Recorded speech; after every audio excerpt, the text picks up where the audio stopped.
이번에 캠프 제목이 앞에 보시면 다시 일어서는 힘입니다. 다시 일어서는 힘. 이 제목을 이렇게 보면서 이렇게 우리 모임을 이렇게 생각해 보게 되었습니다.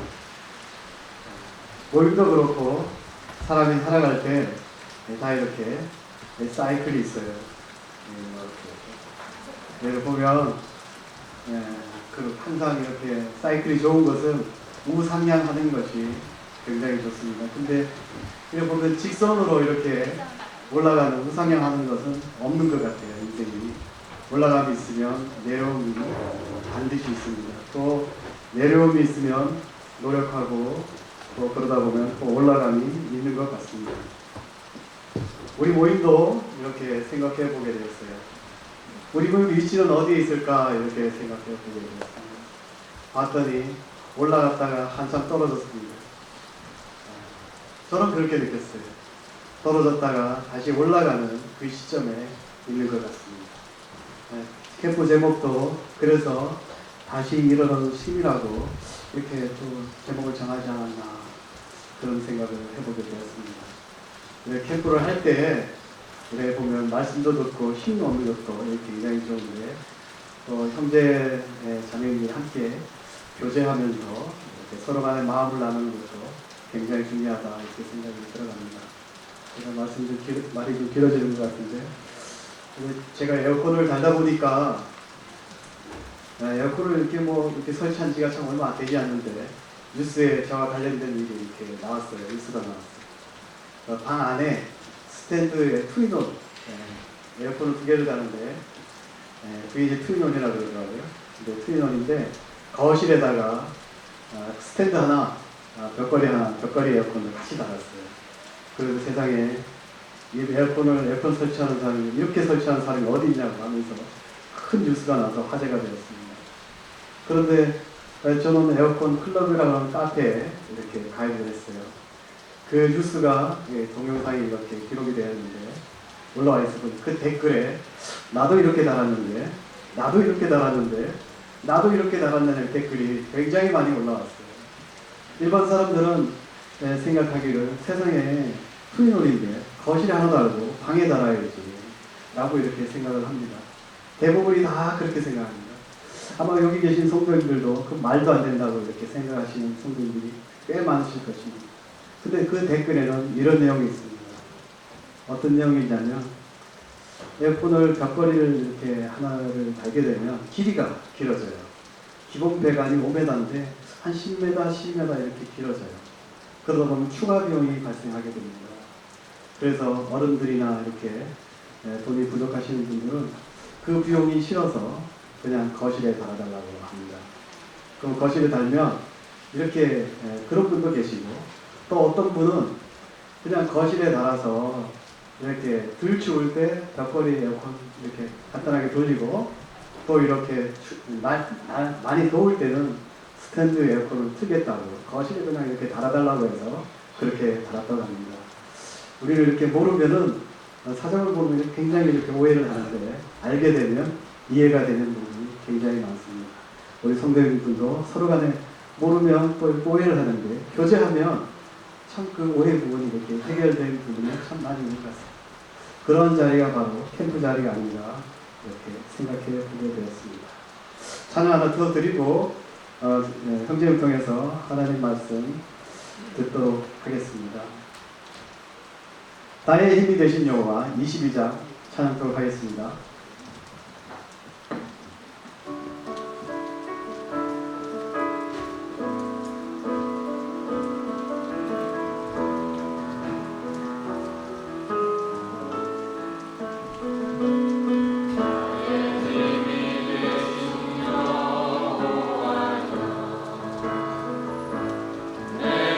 주님을 사랑합니다.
기도 드린 후에 형제님 통해서 준비된 하나님 말씀 듣도록 하겠습니다. 참되시고 거룩하신 아버지 하나님, 세상에 참 만물을 다 지으신 아버지 하나님, 감사를 드립니다. 이렇게 불행 가든에서 자연을 보게 될 때 하나님께서 만드신 창조물이 참으로 귀하고, 뿐만 아니라 우리에게 쉼을 얻게 해주는구나 하는 생각을 해보게 됩니다.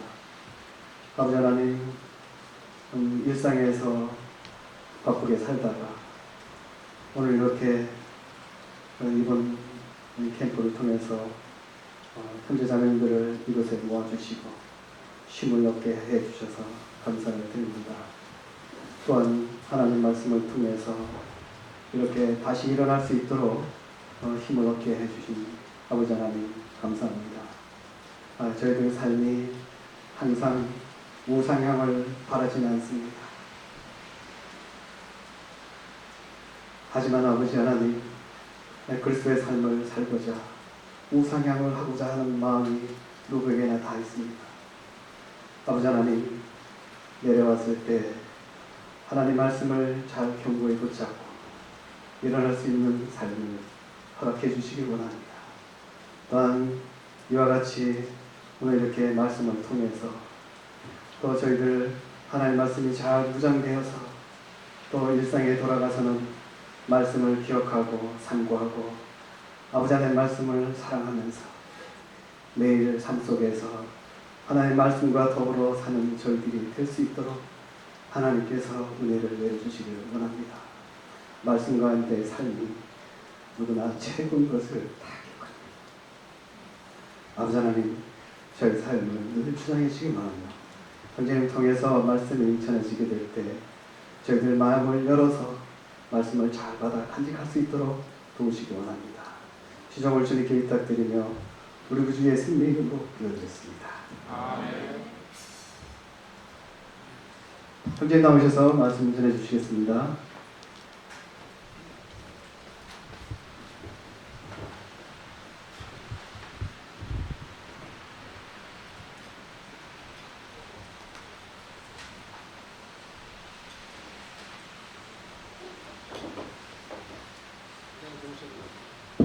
편히 주무셨습니까?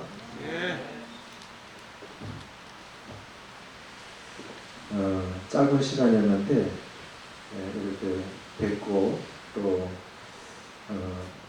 잠깐 안산동보교회 성도님들 이렇게 이야기를 들으면서 어느 교회나 훌륭한 분들이 참 많이 계신데 참 귀한 분들이 많이 계시구나 하는 걸 느꼈어요. 사람은 접하지 않고 만나지 않고 경험하지 않고는 모르는 것 같아요.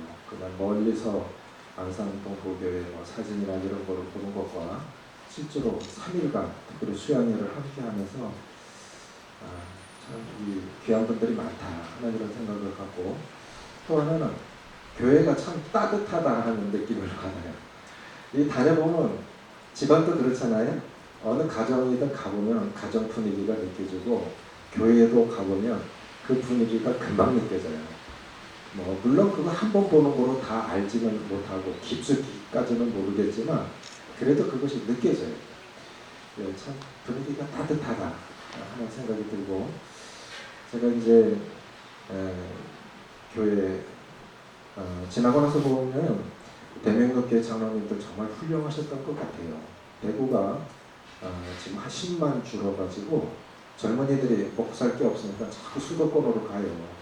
부산은 20만 줄었고 대구는 10만 줄었는데 대구가 240만입니다. 8개 구가 있는데 옛날에는 2개 교회밖에 없었어요. 대명동교회, 대봉동교회. 그러니까 대명동교회 장로님들이 대구가 큰 도시인데 한 구에 30만이면 이것도 큰 거다. 그러니까 4년 주기로 교회를 개척을 하자. 그래서 계획적으로 개척을 한 거예요.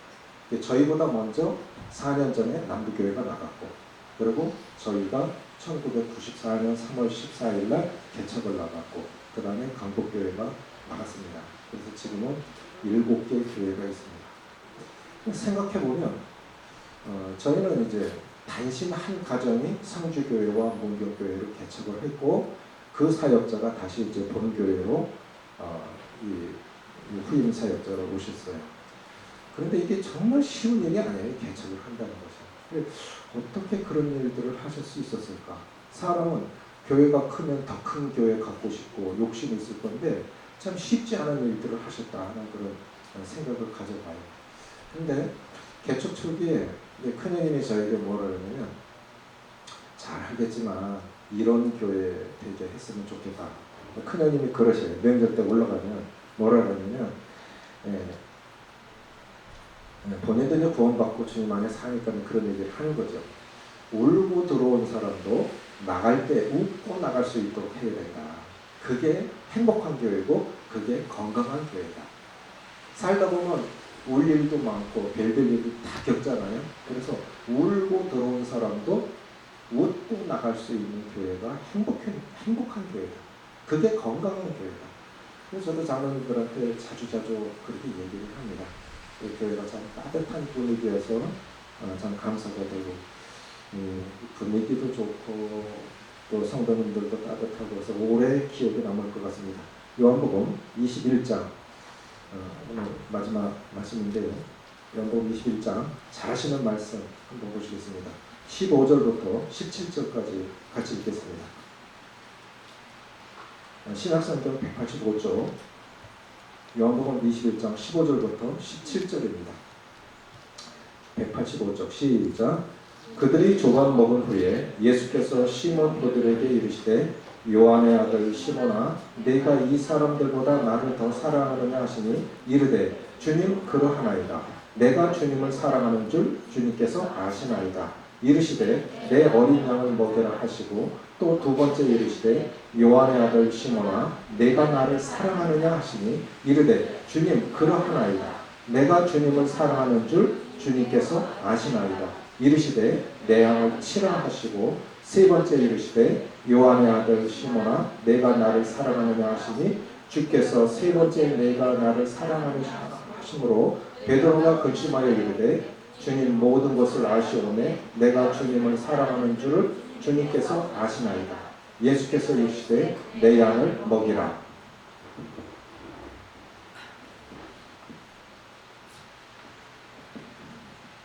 어느 분이 이런 말씀을 하셨는데요.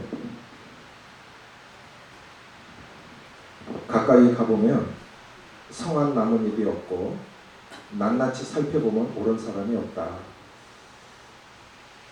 대구에 그 팔공산이라고 하는 유명한 산이 있는데 단풍이 아주 멋집니다. 이 팔공산 그 길이 양쪽에 단풍나무가 아주 멋진데 단풍이 들 때는 태풍 몇 번 지나가고 난 후에 이제 단풍이 듭니다. 그래서 너무 예뻐갖고 나뭇잎을 좀 예쁜 걸 몇 개라도 따보려고 가서 보면 다 상처투성이에요. 온전한 게 거의 없어요. 사람도 그 속에 들어가 보면 정말 상처들이 많아요. 멀리서 보면 너무너무 멋있는 사람인데 같이 사는 사람은 안 멋있어요. 어떤 남편, 자매님 행복하시겠어요. 어느 사역자분이 그렇게 말씀하시더라고요. 자매님은 행복하시겠어요. 형제님 너무 좋으시죠. 네가 되고 살아라. 가까이 있으면 힘든 거예요. 사람은 그래요. 멀리서 보면 좋아 보이는데 같이 살면 힘들다고요. 우리 다 나름대로 상처가 있고 아픔이 있습니다. 다만 힘들다고 말하는 사람이 있고 힘들어도 말 안 하는 사람이 있고 힘들면 포기하는 사람이 있고 힘들어도 견디는 사람이 있을 뿐입니다. 하나님께서 그리스도인들이 이렇게 사명을 감당하다가 힘들어서 지치고 쓰러질 때 어떻게 다시 일으키셔서 그 길을 가게 하시는 것일까요? 항상 좋을 수만은 없습니다. 어려울 때도 있고 포기하고 싶을 때도 있고 지칠 때도 있어요. 때로는 자기 힘으로 못 일어날 때도 있습니다. 근데 중요한 건 그때예요. 잘 될 때 누구나 다 잘할 수 있죠. 정말 어려울 때 지쳐 쓰러질 때 어떻게 다시 일어날 수 있느냐, 여기에 달려있는 것 같아요. 주님께서 제자들에게 행한 방식이 오늘날 주님께서 우리들에게 행하는 방식이고, 이렇게 지쳐 쓰러졌을 때 다시 일으켜서 그 길을 가게 하는 힘. 베드로 사랑하는 주님을 그냥 부인한 게 아니에요. 저주하며 부인했다. 사랑하는 주님을 저주하며 부인한 거예요. 제가 성지순례 갔을 때 참 많이 울고 다녔어요. 너무너무 가고 싶었는데 돈이 없어서 못 갔다. 그래 교회에서 한 사람 건 대줬는데 한 사람 거는 저 몰래 자매들이요. 저 몰래 생각하니까 생활이 어렵잖아요. 그러니까 저 몰래 몇몇 자매들이 실비보험을 넣어줬어요. 몰랐어요. 넣어주고 있는지도. 근데 그거를 깨가지고 저를 성지순례 보내줬는데, 그거 깨고 나서 얼마 안 있다 심장 수술도 하고 뭐 아프고 깨고 나니까 이제 진짜 그게 필요했던 거예요. 근데 그거 왜 깼냐? 너무 건강하니까. 뭐 노영님이 아프시겠어? 그렇게 깨버리니까. 근데 너무 사모하다가 갔는데 이스라엘의 수도 텔아비브의 비행기 바퀴가 쿵 하고 소리가 나는데요. 제 마음에 너무 사모하다가 가니까 다 주님과 연관된 거예요. 이 먼지 푹석푹석한 여기 사람이 살 수 있어? 이렇게 황무한데 이 땅을 주님이 밟으셨구나. 여기를 주님이 밟으셨구나. 닐 암스트롱이 달나라에 갔다 오면서 이야, 너무 아름답다. 지구가 너무 아름답다. 내가 달나라 간 게 기적이 아니고 하나님의 아들이 저 지구를 밟으셨다는 기적이 아니냐. 그래서 그때 만들어진 우표가 그걸 기념해서 만든 우표가 태초에라는 이름으로다 우표가 나온 거예요. 그리고 이제 갈릴리 호수에 가서도 참 바로 이 장면을 생각해 보면서 제가 많이 울었어요.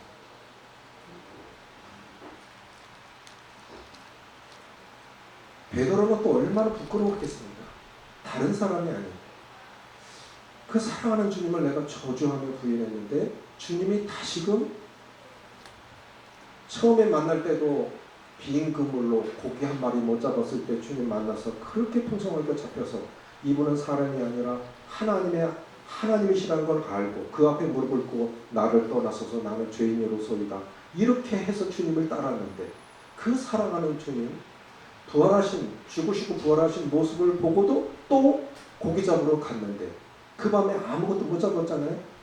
주님께서 배 오른편은 그물을 던지라. 그래서 153마리가 잡혔어요. 모나미 사장이, 모나미 볼펜 아시죠?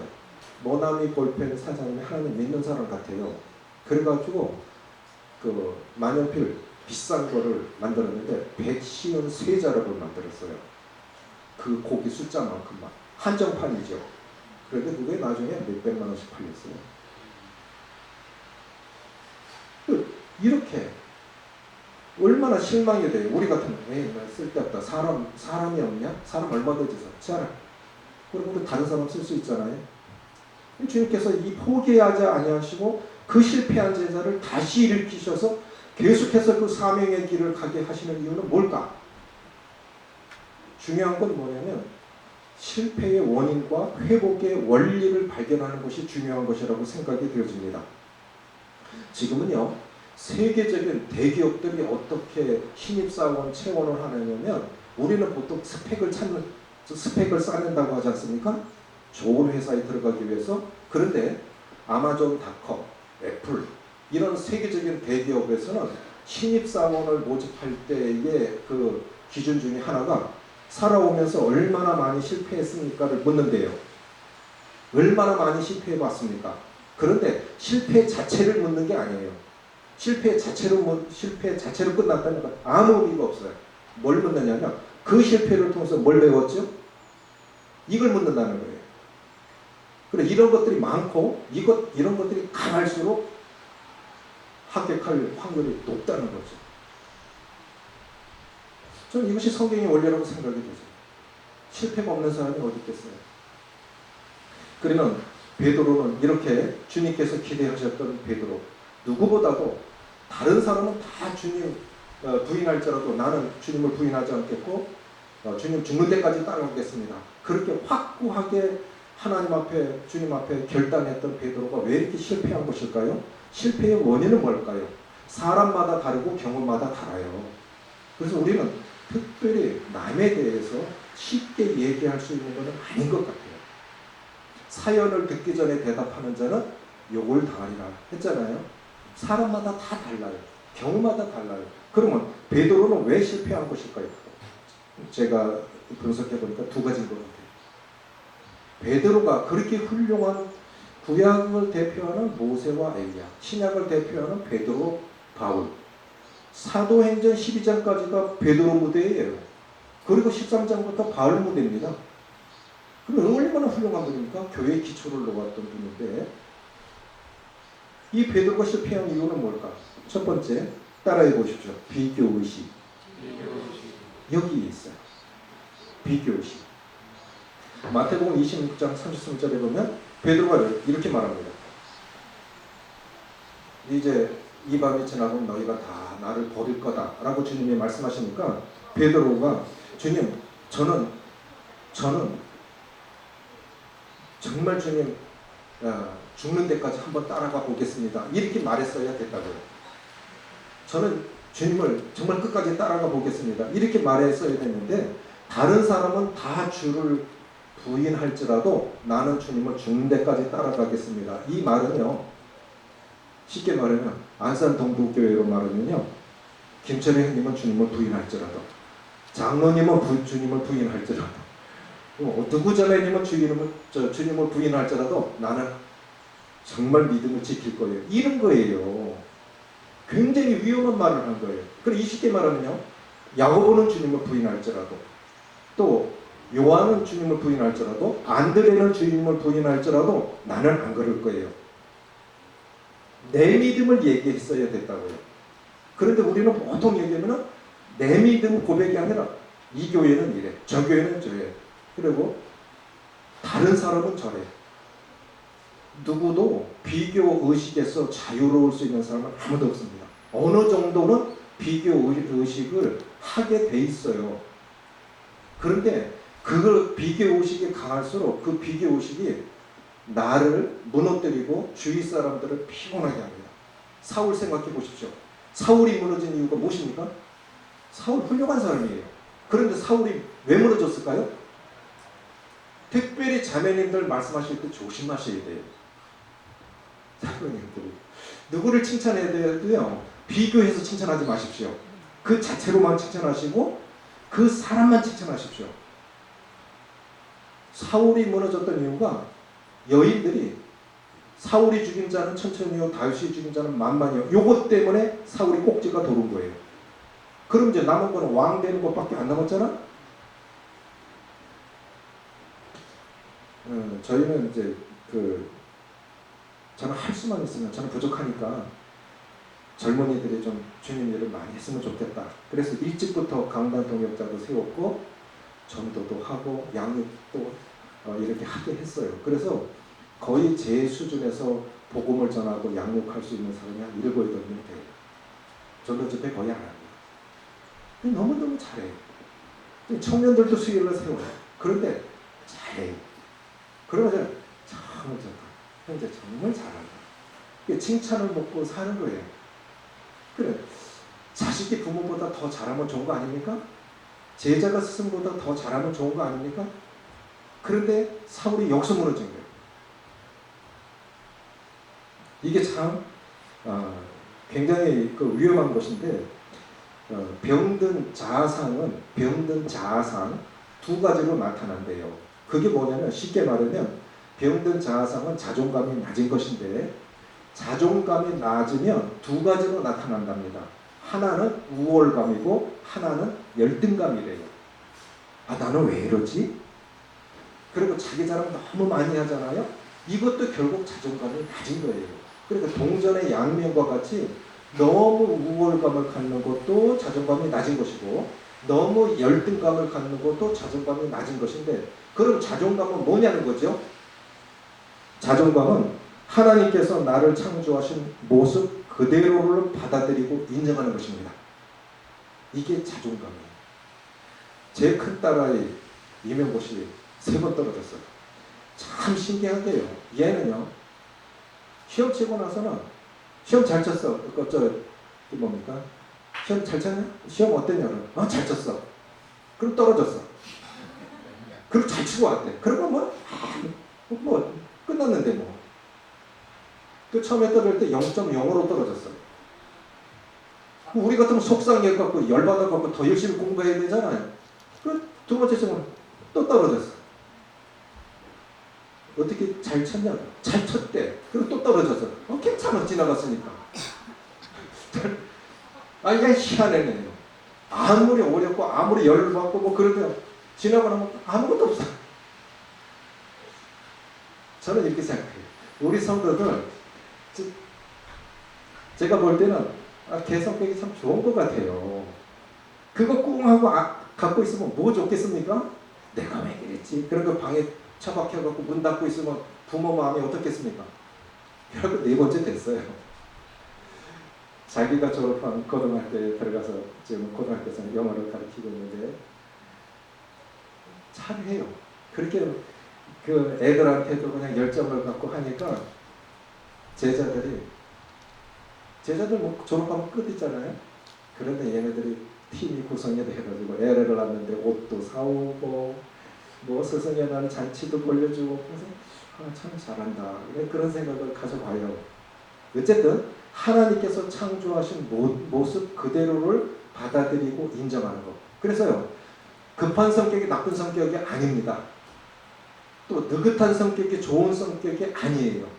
좋고 나쁘고가 없어요. 급한 사람은 급한 대로 씁니다. 뭐 결정해야 되는데 답이 없어. 그럼 어떻게 돼요? 그래, 급한 게 나쁜 게 아니고 느긋한 게 꼭 좋은 거는 아니에요. 급하면 급한 대로 쓰고 느긋한 사람은 느긋한 대로 씁니다. 그래서 하나님께서 주신 그대로를 받아들이고 인정하는 것, 그게 자존감이라는 것입니다. 그래서 자존감이 높아야 돼요. 그것은 하나님께서 나를 창조하신 모습 그대로를 받아들이는 거라고 그렇게 생각이 되십니다. 세상에 나와 똑같은 얼굴 가진 사람 한 명도 없습니다. 맞죠? 내 성격 나쁜 성격이에요? 좋은 성격이에요?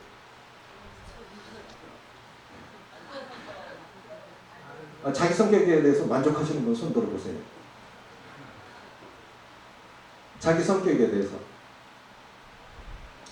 저희 동서형님이 건설회사를 갖고 있었어요. 그럼 많은 팀들을 보잖아요. 각 분야별 팀들을 보는데 미장하는 분들 있잖아요. 미장할 때 보면요, 연장이 다 달라요. 모서리 하는 연장이 있고 또 기역자로 꺾어진 거 깊숙한 거 연장이 다 필요한 거예요. 그러니까 성도들 각각 고유의 성격과 그것들 다 필요한 거예요. 그래서 조화를 이룰 때 아름다운 교회, 건강한 교회가 됩니다. 좋은 교회는 어떤 교회예요? 나쁜 교회는 어떤 교회예요? 넌센스 퀴즈. 좋은 교회는 어떤 교회일까요? 나쁜 교회는 어떤 교회예요?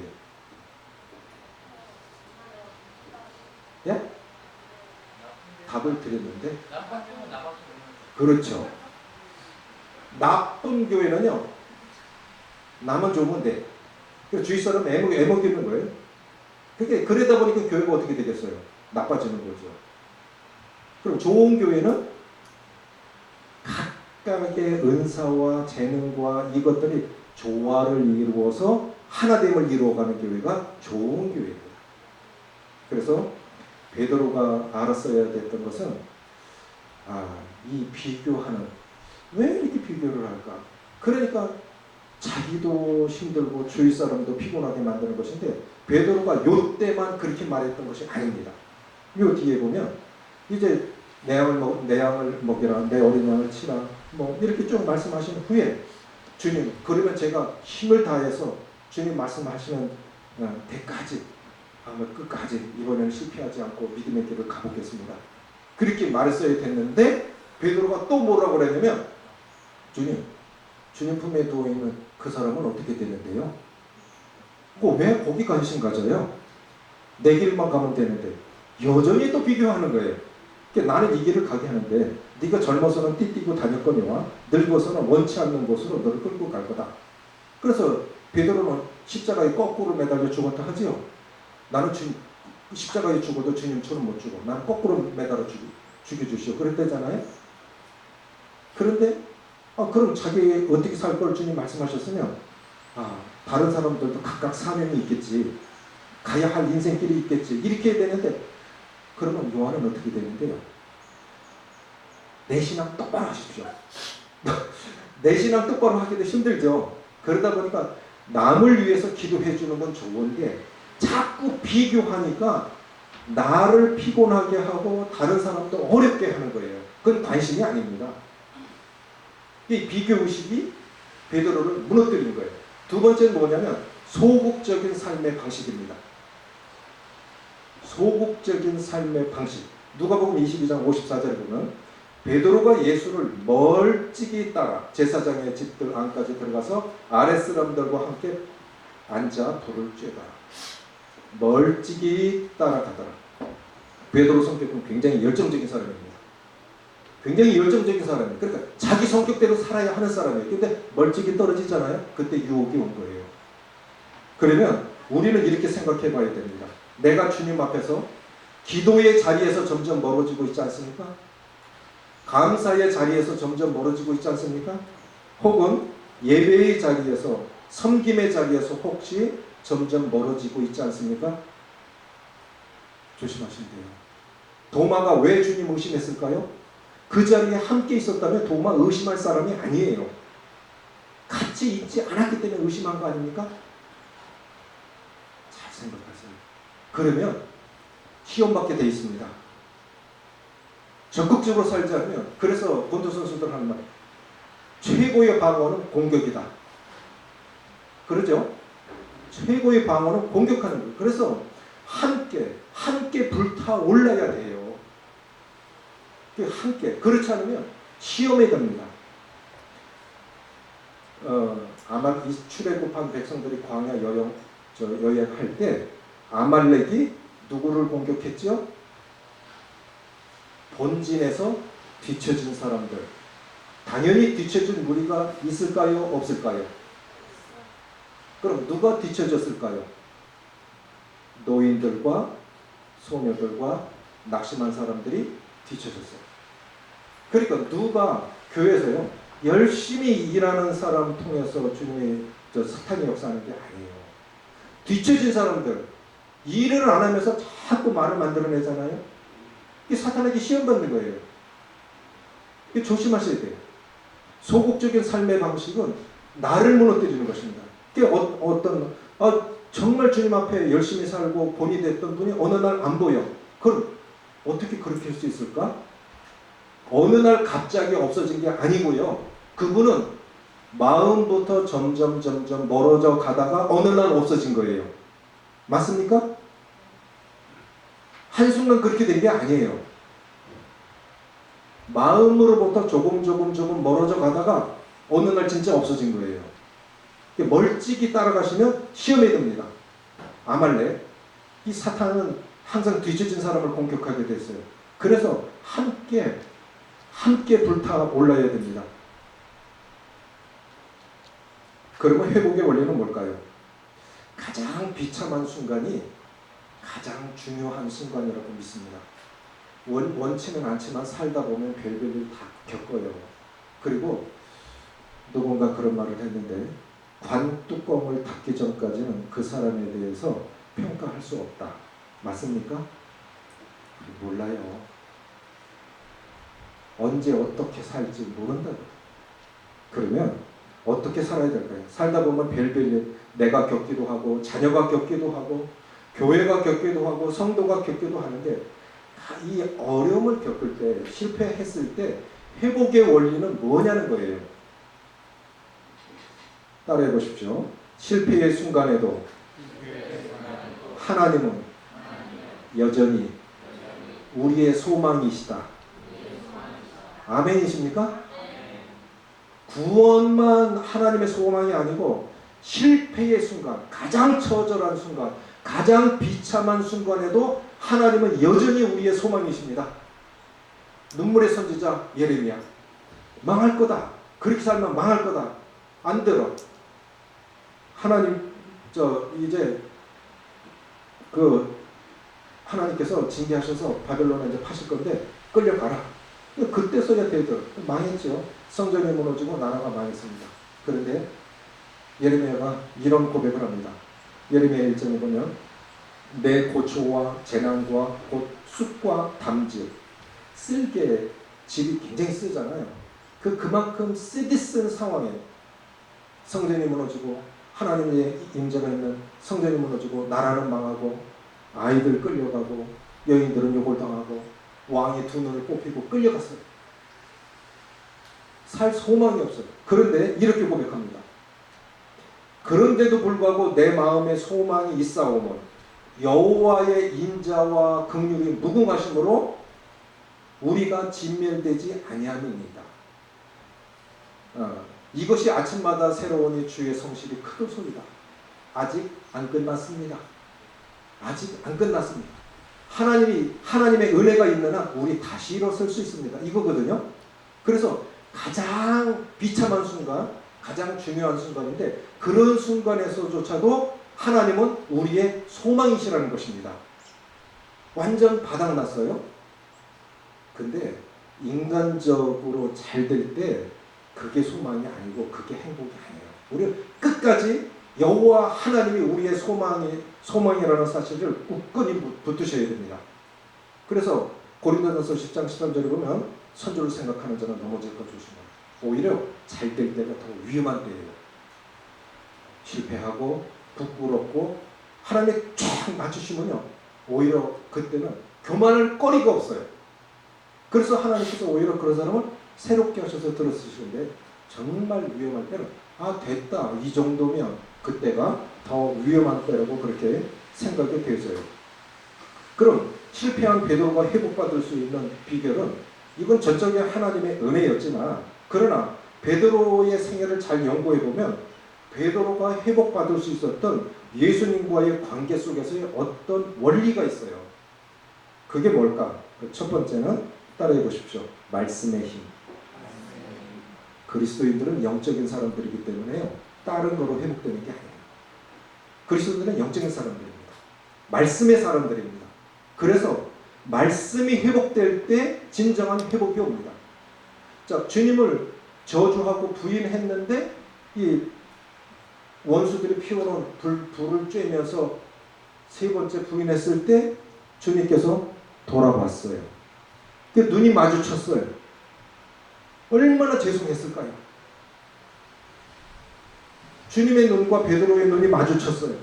그랬을 때 베드로가 주님께서 닭 울기 전에 3번 내가 나를 부인하리라 하신 말씀이 생각이 나서 통곡하였다. 그 제사장의 집들에 가봤는데 거기에 집 꼭대기에 닭이 조형물로 붙어있더라고요.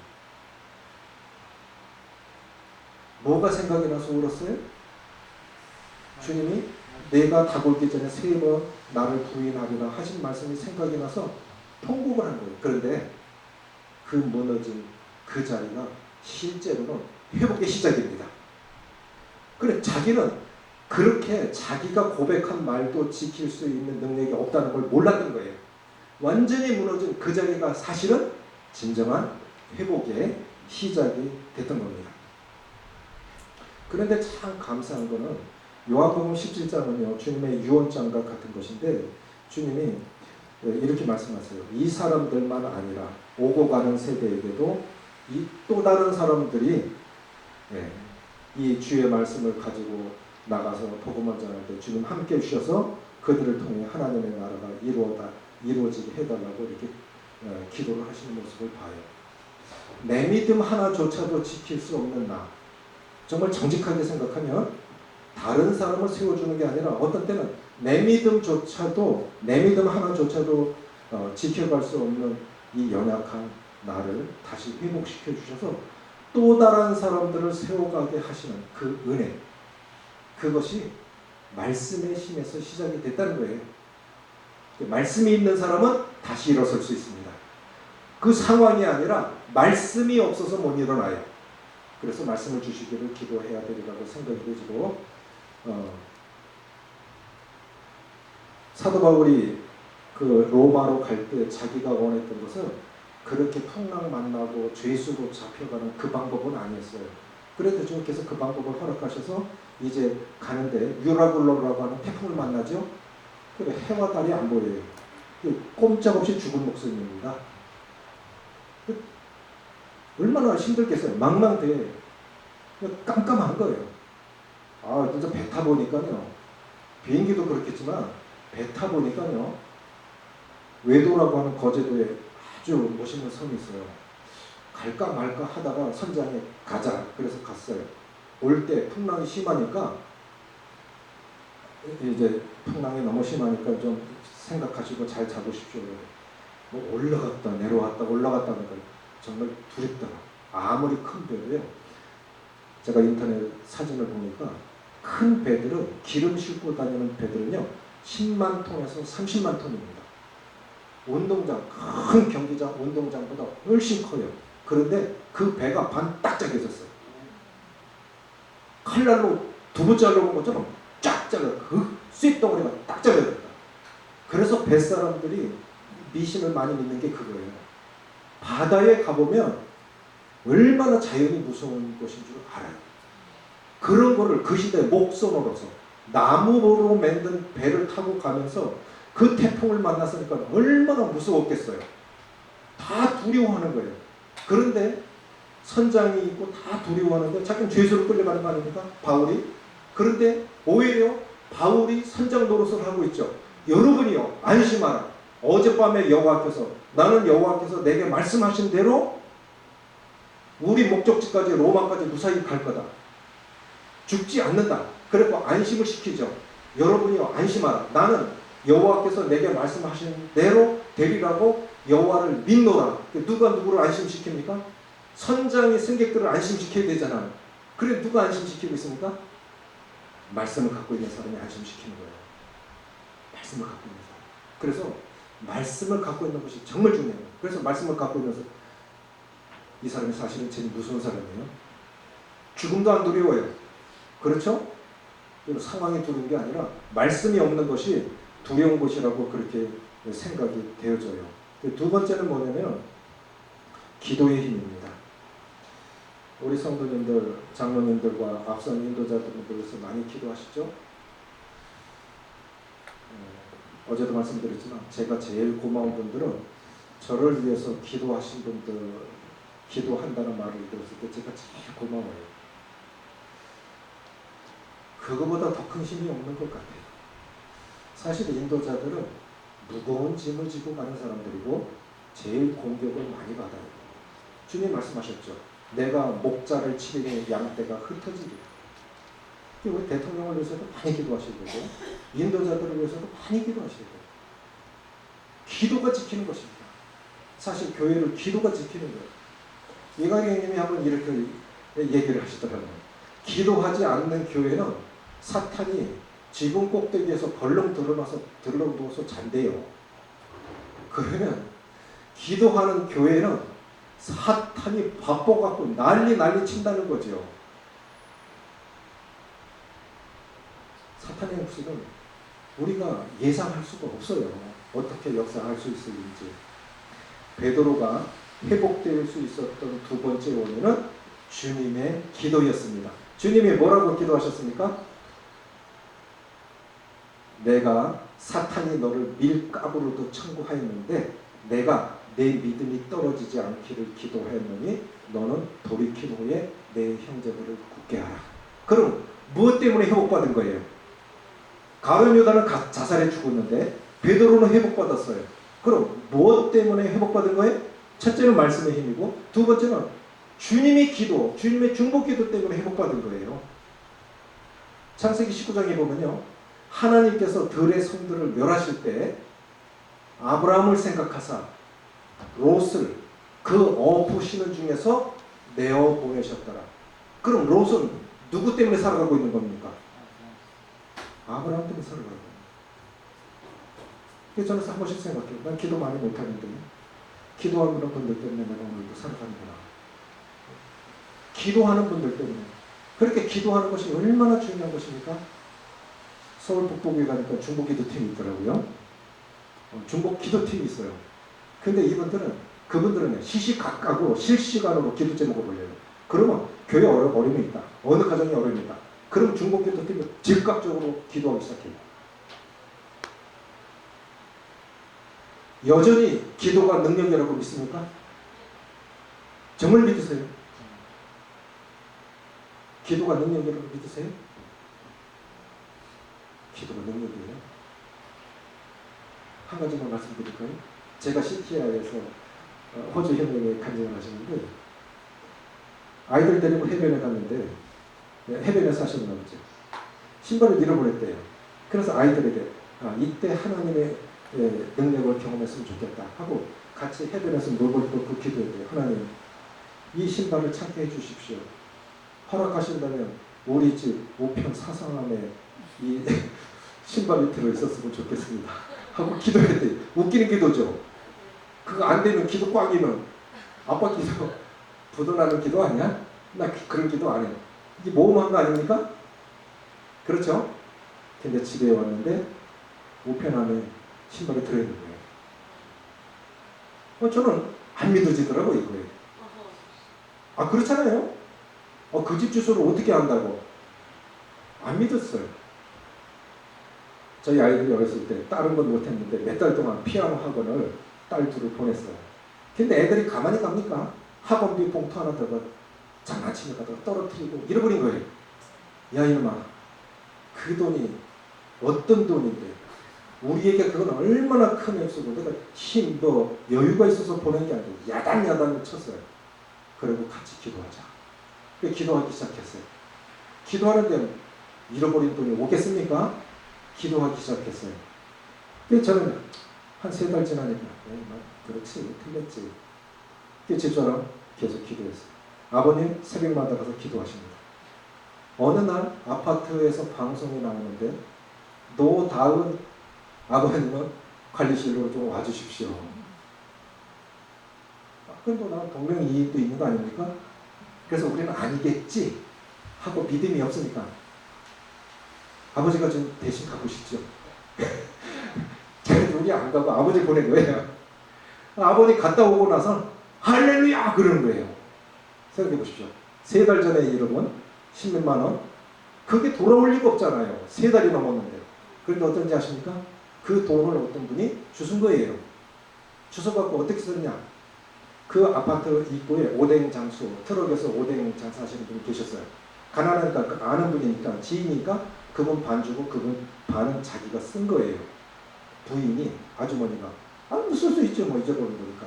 근데 아파트 단지 내에서 잊어버린 거라고요. 근데 어떤 일이 일어난지 아세요? 그 트럭 운전하시는 분이 사고로 났어요. 남편이 무역을 해요. 남편 무역 막 무너져가는 거예요. 사업이 망해가는 거예요. 이분 교회 다니는 분이에요. 금방 알아차렸어요. 이 돈 안 돌려주면 우리 큰일 났겠다 싶은 거예요. 자기 발로 여기 아파트 아파트에서 잃어버린 건 주신 거니까 여기 주민이겠지 해서 관리실로 가져온 거예요. 근데 그게 3달 전 것이 기억이 납니까? 그게 뭐였더라 이름이 써 있거든요. 노은영 노다은. 근데 노다은이 기억이 났나 봐요. 그래서 가서 그래 그분한테 연락이 왔어요. 오겠다는 거예요. 그래서 이분이 이제 음료수 한 박스하고 갖고 찾아오셨어요. 쭉 사정 얘기를 해요. 이랬다고. 그러면서요, 꼭 언약궤가 블레셋 사람들이 언약궤 갖고 가서 어떻게 됐습니까? 블레셋 목 날라가고 엎어지고 뭐 전염병 걸리고 난리 나니까 이거 언약궤 안 돌려주면 우리나라 망해버렸다. 너무 무서워서 돌려줬죠. 그것처럼 이분이 이걸 무서워서 놓고 가버리는 거예요. 신기하지 않으세요? 그래서 정말 이건 뭐 극적인 일이지만 귀를 지으신 자가 듣지 아니하시고 눈을 지으신 자가 보지 아니하시리요. 귀를 우리에게 지어주셨으면 하나님도 들으시는 분이시지 않습니까? 기도하십시오. 우리 회복되는 두 번째 원리는 기도의 힘입니다. 상황이 아닙니다. 상황이 더 어렵다. 기도하십시오. 기도하시면 하나님이 들으십니다. 때와 방법은 그분의 몫입니다. 베드로가 회복될 수 있었던 두 번째 원인은 사단이 너를 밀가루로 뜻하였으나 내가 내 믿음이 떨어지지 않기를 기도해라. 그 예수님의 기도 덕분입니다. 잘 아시겠지만 성 어거스틴 아시죠? 성 어거스틴 이야기 잠깐 드려볼게요. 예배 시간도 아닌데 한 중년 부인이 예배당 한 구석에서 통곡을 하며 울기 시작을 했어요. 주일도 아니에요. 예배 시간도 아니에요. 근데 예배당 귀퉁이에서 통곡을 하며 5분이 지나도 10분이 지나도 30분이 지나도 울음소리가 그치지 않으니까 그 성당 주교가 이 암브로스라고 하는 분이 가가지고 부인 어려운 일이 있으신 모양입니다. 그러니까 이 여인이 뭐라 그러냐면 제 아들이 17살에 아버지가 됐어요. 그리고 만이교 2단에 빠졌어요. 어떻게 해야 되지? 어떻게 해야 되지?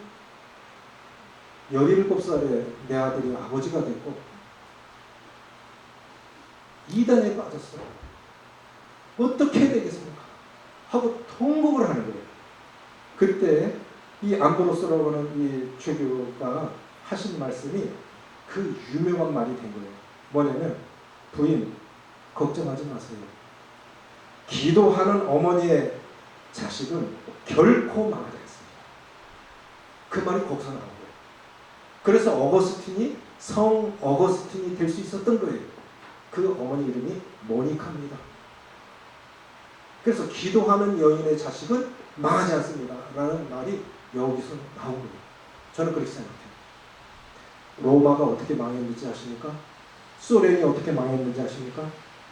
로마가 망할 때 로마 교회가 먼저 망했대요. 근데 그때 로마 교회들이 뭐 했느냐면은 바늘 끝에 천사가 몇 명 올라갈 수 있을까? 이것 갖고 싸웠다는 거예요. 소련이 망할 때 소련 교회들은 동방정교회죠. 어떻게 되느냐? 교회 청탑 가장 십자가 꼭대기 뾰족한 그 피레침 꼽는 그 뾰족한데 천사가 몇 명 올라갈 수 있을까? 그거 갖고 싸웠다는 거예요. 기도가 그치면 교회는 위험합니다. 어머니의 기도가 그치면 자녀들도 어려워질 수 있어요. 그래서 우리가 할 수 있는 가장 중요한 건 기도하는 겁니다. 기도하는 분으로 사시고 기도하는 분으로 남아주시기를 바라고요. 우리 성도들이 속한 지역구 교회뿐만 아니라 전국 교회를 위해서도 기도해 주시면 좋겠어요. 세 번째, 이 철저하게 실패한 베드로가 회복받을 수 있었던 힘. 첫째는 말씀의 힘. 두 번째는 기도의 힘. 성령께서도 우리가 기도할 바를 알지 못할 때 탄식함으로 기도하신다 했죠? 우리는 기도 잘 못해요. 너무 바빠요. 일은 잘하시는데 기도 잘 못해요. 그럴 때 성령께서 탄식함으로 기도하시고 또 누군가는 기도하고 있는 거예요. 그분들 때문에 우리가 살아가고 있는 것입니다. 세 번째가 뭐냐면 따라해 보십시오. 사랑의 힘. 누가복음 22장 61절에 베드로가 세 번째 저주하며 주님을 부인했을 때 주님께서 어떻게 하셨다고 했지요? 돌이켜 보시니 그랬지요. 그럼 한번 생각해 보세요. 주님께서 베드로를 보실 때 그래 그렇지 네가 그렇지 뭐 이런 마음으로 보셨을까요? 알아. 네 연약이 그거라는 건 나 알아. 근데 나 너 포기할 수 없어. 전자예요, 후자예요? 후자예요. 아마 굉장한 동정의 눈으로 바라보셨을 거예요. 우리 눈 보면 알잖아요. 아주 미워하면 살기가 있고 눈 보면 눈 속에 다 들어있어요. 사람 감정이요. 눈 보면 다 들어있어요. 거기서 무너진 거예요. 그런데 무너져야 됐다고요. 그 교만이. 그래서 거기서 다시 일어난 것인데 따라해 보시겠습니다. 사랑하면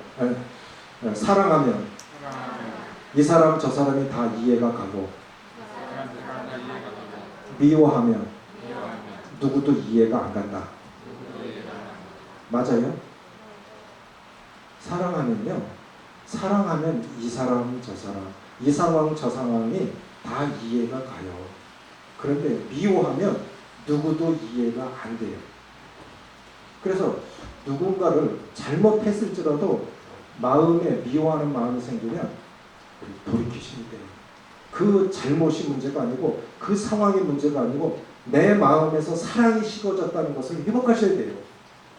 더 중요한 건 믿음, 소망, 사랑 이 세 가지 중에 제일은 사랑입니다. 내가 내 몸을 불살라 드릴지라도 사랑이 없으면 아무것도 아니요.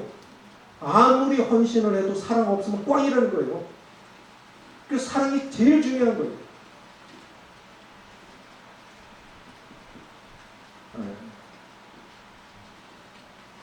이것저것 이제 자녀들 키우는 거 참 쉬운 일 아니지 않습니까? 그럴 때 말 안 듣고 힘들 때요. 이것저것 다 해봤는데 안 될 때 그냥 지켜봐 주세요. 그냥 사랑의 눈으로 지켜봐 주세요. 그 사랑의 힘으로 돌아옵니다. 제가 대명동에 있을 때 이등어임이 어떠냐면요. 아이들이 떠들잖아요. 누구 좀 해. 애 없고 나가. 그랬어요. 그렇게 배우다 보니까 애가 울으면 꼬집고 때리고 왜 이렇게 때렸는지 몰라요. 안 때려도 되는 거를 내 자식만 때립니까? 남의 자식까지 잡아다 때리는 거예요. 하여간 무지막지하게 때려요. 언제까지 때리냐? 고3 때까지. 대학 가서도 때렸어요. 근데 애들이 머리 굵어지면 말 드나요? 그렇게 해서 되는 게 아니에요. 이것저것 다 해봤는데 안 되잖아요?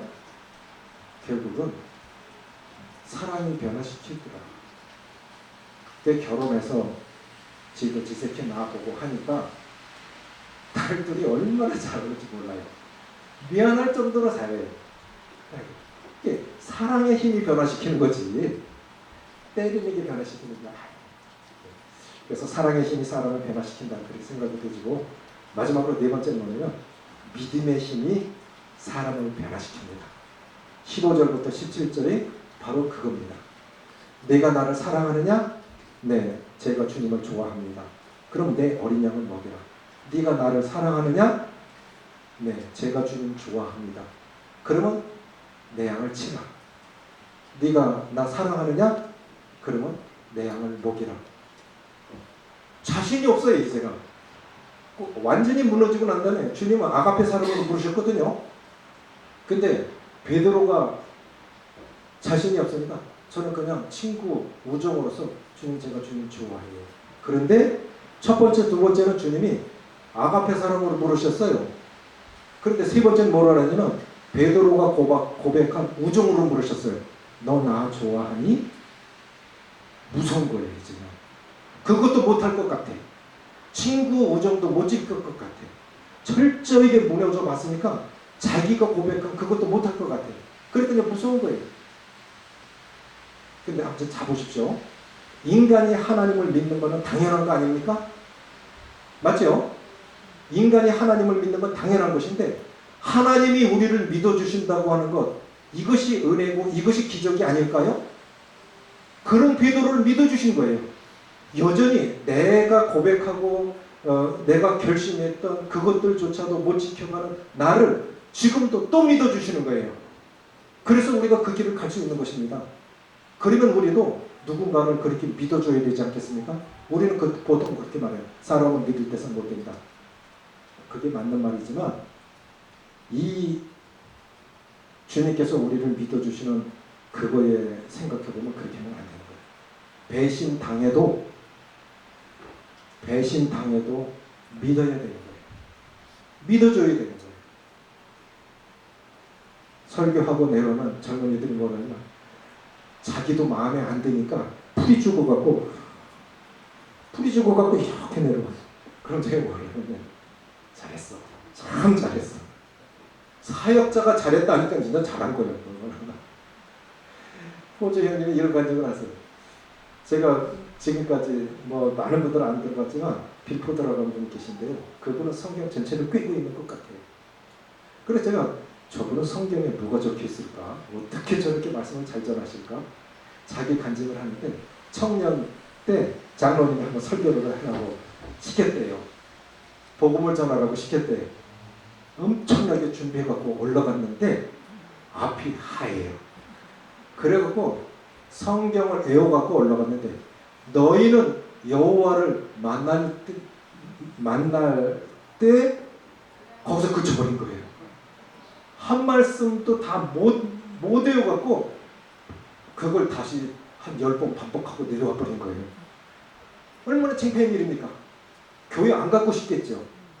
그렇죠? 그런데 장로님이 오셔갖고 뭐라 그러냐면 형제 정말 잘했어. 나는 형제보다 훨씬 못했어. 내가 처음에 강단에 섰을 때 형제보다 훨씬 못했거든. 그거를 평생 기억한 거예요. 형제 정말 잘했어. 나는 그것만큼도 못했어. 그 격려가 빌포드님을 만든 거라고요. 그러면 우리도 젊은이들에게 우리 자녀들에게 너는 할 수 있어. 주님이 하게 하실 거야. 너는 할 수 있어. 그렇게 격려해 주시길 바라요. 이 하나님의 공동체는 위로의 공동체이고 격려의 공동체가 되는데 믿어줘야 돼요.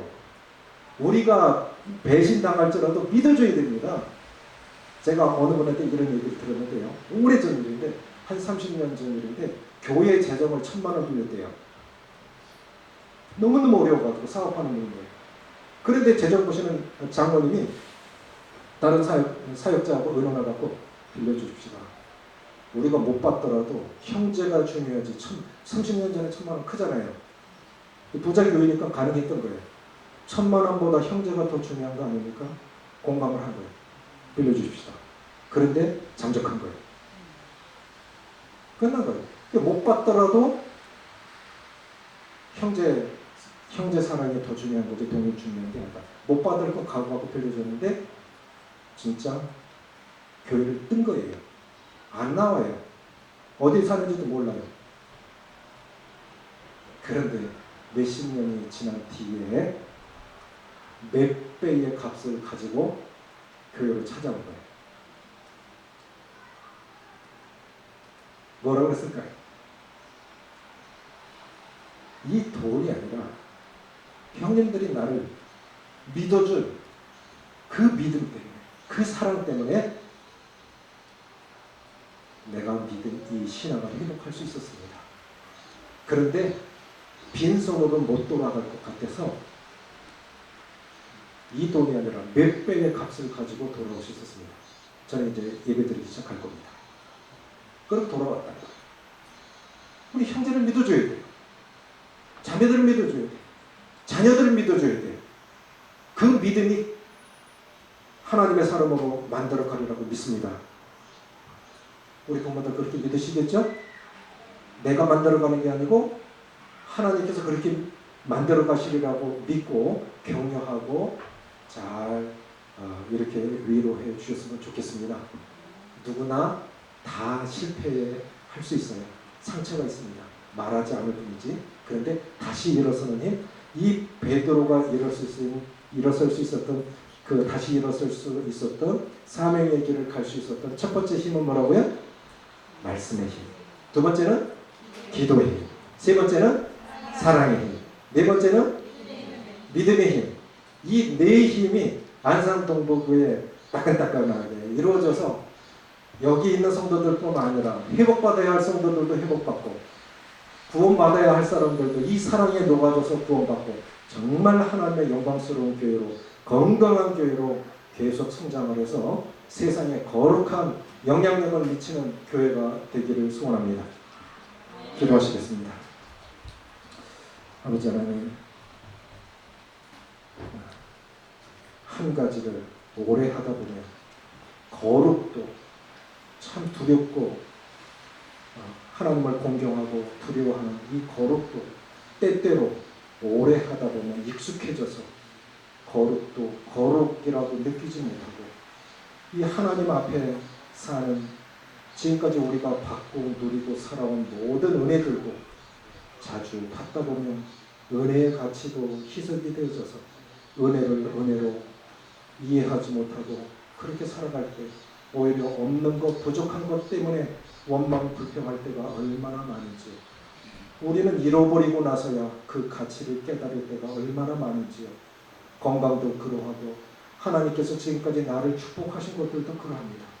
그래서 자만의 자리에서, 교만의 자리에서, 망각의 자리에서 무너져서 비로소 나 자신이 어떤 자임을 그렇게 깨닫고 베드로처럼 철저하게 무너진 자리에서, 통곡의 자리에서 다시 일어설 수 있는 힘은, 누군가 날개 부러진 새는 다시 날지 못하리라고 말했지만 그렇게 사랑하는 주님을 저주하며 부인했던 베드로, 그 간증 가지고는 사역할 수 없으리라고 생각했지만 하나님은 그 날개를 고치셔서 더 높이 날게 하셨던 하나님의 은혜를 생각해 보게 되었고 감사를 드립니다. 베드로가 사방으로 두루다녔던 아버지 하나님, 우리가 오늘 살아있고 앞으로도 살아가는 것, 지금까지 우리가 부족하고 연약했지만 그 실패의 자리에서 다시 일으켜서서, 상처의 자리에서 다시 일으켜서서 다시금 사명의 길을 갈 수 있도록 주님 축복하셔서 하나님의 영광스러운 하나님의 사람들로 살다가 주님 만날 수 있도록 모두를 축복하시기를 원합니다. 우리 주 예수님의 이름으로 감사하며 기도합니다. 아멘. 감사합니다.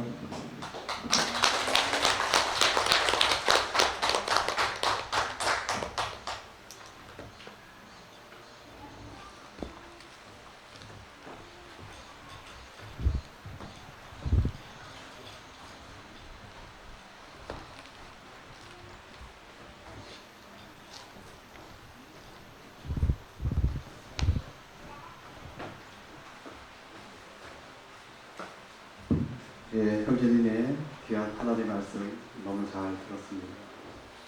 우리 성도님들 마음속에 또 깊이 새기게 될 것 같은 생각이 들었습니다. 저도 또한 그 최근에 베드로 후서를 이렇게 기억을 하고 있습니다.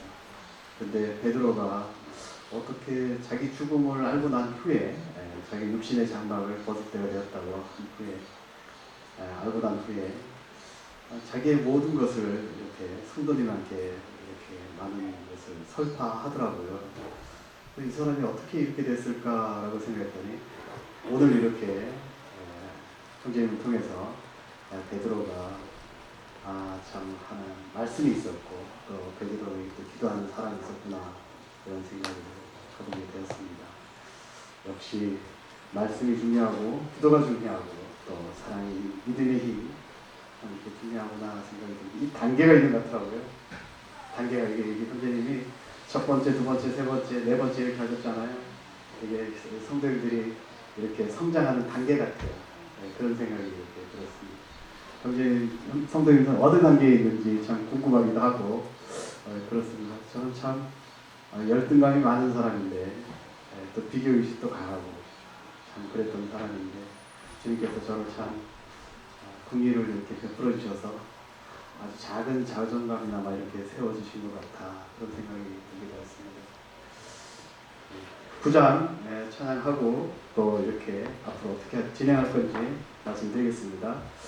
9장 주님께 찬양 드리도록 하겠습니다.